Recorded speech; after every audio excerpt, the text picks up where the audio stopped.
सही कहा, बिल्कुल सही कहा। संडे वाले दिन अकेले अकेले घूमने जा रहे हो और मुझे पूछा तक नहीं तुम लोगों ने। बहुत ही गलत बात है ये। करीम क्या काम है? मैं ये कह रहा था कि ऐसे अकेले मत निकला करो, जमाना बहुत खराब है। तुम्हें कहीं भी जाना हो, घूमने जाना हो या किसी से मिलने जाना हो तो तुम मुझे बुला लिया करो, कोई प्रॉब्लम नहीं। मिलने जा रही हो किसी से? कौन है वो?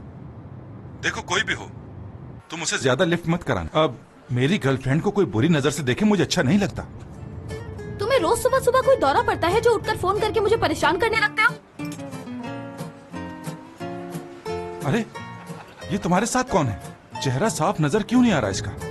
तुमने मेरी कार में कोई कैमरा लगा रखा है, तुम्हें कैसे पता ये सब कुछ? करीम अगर ऐसा हुआ ना तो सोच लो, तुम्हारी जिंदगी के बहुत कम दिन रह गए हैं।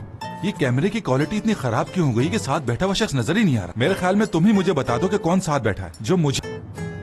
दुल्हा भाई